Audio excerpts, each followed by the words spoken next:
Assalamualaikum warahmatullahi wabarakatuh. Hai guys, welcome back my channel Nairet Bab. Selamat datang di channel Nairet Bab. Seneng banget aku bisa bikin konten. Tapi jangan lupa untuk support aku, like, comment, subscribe, dan share video ini untuk memberikan manfaat kepada orang lain. Karena ini semua gratis. Oke, aku akan bahas spesial. Ini juga pernah aku alami, yaitu untuk kamu yang mudah panik. Nah, gimana sih caranya? Kenapa kita panik? Itu harus tahu sebabnya. Kalau kita tahu sebabnya kenapa kita panik, kita bisa mengantisipasi dan meminimalisir kepanikan yang kita rasakan. Yang pertama, orang kalau panik itu berarti dia terbiasa mengontrol sesuatu. Jadi kebiasaan yang bagus untuk mengontrol, lebih prepare, memiliki persiapan, itu akan merasa panik ketika dihadapkan dengan sesuatu yang tidak siap. Misalkan ketika kamu lagi ada di jalan, tiba-tiba kamu nggak siap ketemu polisi. Nggak siapnya karena kamu ngerasa, waduh, kok tiba-tiba ada polisi sih, ada apa ya, ngapain ya, aduh, ini pajak udah dibayar belum ya, ini mobil genap apa ganjil ya plat nomornya. Jadi kita nggak siap, banyak pertanyaan muter aja di kepala gitu. Yang tadinya biasa kita kontrol, biasa kita untuk memanage itu, tiba-tiba kita dihadapkan dengan sesuatu yang nggak bisa kita kontrol, pasti paniknya itu muncul. Nah, kebiasaan orang yang suka mengontrol sesuatu itu ada baiknya memiliki kesadaran untuk memahami bahwa sesuatu yang di luar itu tidak bisa kita kontrol. Kalau kamu paham, kamu ngerti, yang di luar kamu itu nggak bisa dikontrol. Jadi kamu harus menghadapi. Caranya menghadapi, nggak bisa tebak-tebakan. Kayaknya nih orang lagi apa ya di sini. Nggak bisa kita tebak-tebakan. Kalau itu semua terjadi, kita hadapi, kita terima, kita jalanin. Kepanikan itu justru dipelihara ketika kita nggak tahu kita harus ngapain. Satu-satunya cara untuk meminimalisir kepanikan yaitu kita hadapi, kita berani. Dalam arti bukan berani yang barbar ya, tapi kita berani untuk menemui, menyelesaikan, dan juga merespon apa yang terjadi gitu. Walaupun kita ngerasa bahwa apa yang kita hadapi itu belum maksimal, nggak masalah. Yang penting kamu bisa meminimalisir rasa panik kamu. Yang kedua, untuk orang yang gampang panik, mengenal perasaan dan diri sendiri. Setiap orang tuh beda-beda.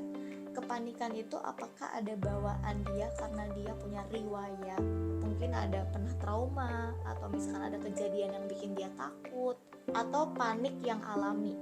Tapi kebanyakan orang yang panik itu adalah orang yang punya pengalaman yang nggak enak, terus tiba-tiba dia terpatri di pikiran dan di hatinya kalau segala hal itu harus dikontrol dia gitu, harus diatur sama kita sendiri. Kita nggak percaya sama orang, dan kalau dipegang sama orang tuh takutnya gagal, takutnya ini, takutnya itu. Karena kepanikan yang tidak bisa kita atasi itu akan memberikan pengalaman pahit yang nempel gitu di diri kita. Jadi kalau kamu mengenal diri dan perasaan kamu tahu ini tuh alami atau ada bawaan trauma. Cari tahu apa yang bikin kamu trauma dan kenapa panik itu muncul ketika situasi seperti apa. Contoh, kamu udah mempersiapkan untuk nanti ulangan besok, tapi tiba-tiba dosennya nggak ngasih tahu nih, tiba-tiba hari ini tuh kuis gitu, ada kuis ya, siapa yang ini nilainya bisa menambahkan nilai gitu, maksudnya siapa yang bisa jawab bisa menambah nilai gitu. Di situ kamu panik, yang tadinya harusnya tenang untuk berpikir malah kamu panik, aduh nggak baca buku, aduh nggak buka buku nih, aduh nggak belajar nih. Jadi sesuatu yang nggak bisa kita kontrol ya udah lepasin aja, biarin aja, hadapi. Yang ketiga, coba berikan kepercayaan. Ini aku banget ya, aku adalah orang yang krisis kepercayaan. Dalam satu event acara, ketika acaranya kecil kayak kumpulan atau misalkan kayak komunitas yang kecil ya, aku gak percaya kalau melimpahkan semua tanggung jawab dan kegiatan tuh sama orang lain. Jadi itu harus dihandle sendiri sama aku yang harus handle, aku yang harus nyiapin ini itu. Karena aku sama sekali kalau orang lain yang pegang nih, Kalau tidak sesuai dengan harapan aku tuh, aku panik. Kayak contoh, ada acara arisan, kalau orangnya tidak prepare dan aku tahu aku orangnya itu prepare, aku di situ langsung muncul panik. Lebih ke apa ya, aduh gimana nih, aduh udah mau jam 9 acara belum mulai, ini juga masih beres-beres, paniknya muncul. Yang ada asam lambungnya naik. Jadi aku mikir daripada gue asam lambung naik nih, sama gue aja deh, diambil semuanya, di handle. Aku lagi belajar untuk memberikan kepercayaan kepada orang yang tepat. Kadang kalau kita asal ngasih kepercayaan, yang ada bukannya selesai itu masalah, yang ada nambah masalah. Harus ada orang yang tepat yang bisa kamu percaya. Pelan-pelan pasti bisa. Nah, yang keempat itu belajar percaya diri. Dalam arti gini loh guys, bukan percaya diri untuk ngomong di depan umum atau misalkan menghadapi orang banyak, bukan percaya diri ke arah situ ya. Tapi kebanyakan orang-orang yang gampang panik tuh dia nggak percaya diri sama kemampuan dia untuk menghadapi kejadian itu gitu. Sama kayak aku nih, ada situasi dimana ketika saldo e-tolnya habis gitu kan, aku benar-benar kayak aduh gimana nih, aduh ngapain nih, aduh pasti malu ya, aduh pasti diomongin nih, saldo e-tolnya habis gitu kan. Terus aku mikir mobil bagus tapi saldo e-tolnya habis gitu kan. Sebenarnya itu kan di luar kontrol kita. Sebenarnya bukan saldonya habis, tapi mesinnya tuh error. Jadi kita langsung menyimpulkan aja. Tapi percaya diri, apapun yang lagi kejadian yang bikin kita ngerasa aduh ini harusnya nggak kayak gini nih, ya udah kita hadapi aja, kita selesaikan.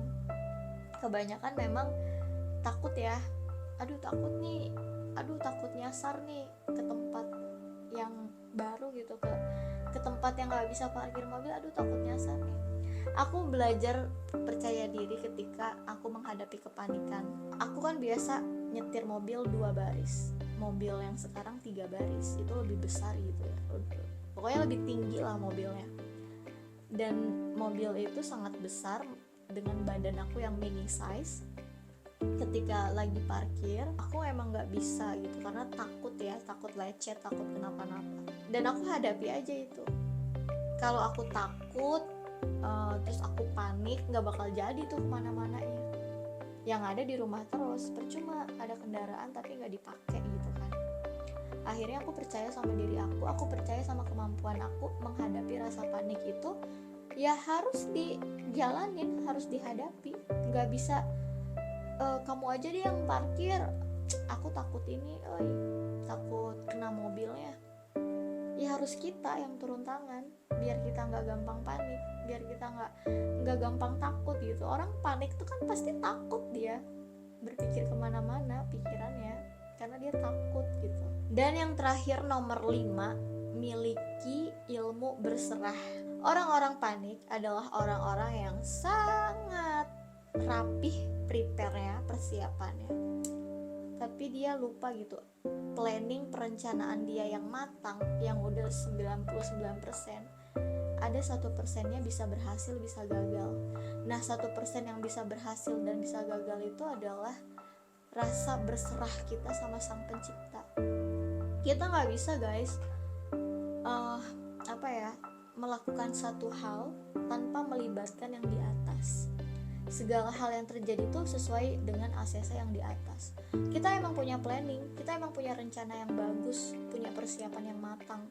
Tapi balik lagi, gak semua hal yang kita lakuin itu akan terwujud. Jadi gak usah nyalahin diri sendiri.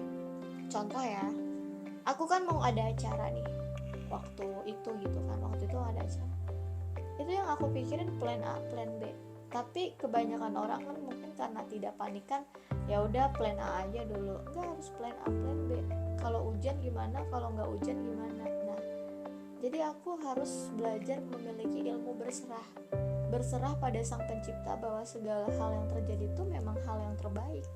Aku nggak bisa nyalahin hujan, aku nggak bisa nyalahin orang, tapi ya udah, itu yang terbaik adalah ilmu berserah kepada Sang Pencipta. Oke, thank you so much udah nonton video ini. Semoga kita belajar jadi manusia yang lebih baik lagi. Makasih udah support aku. Kita ketemu di next video berikutnya.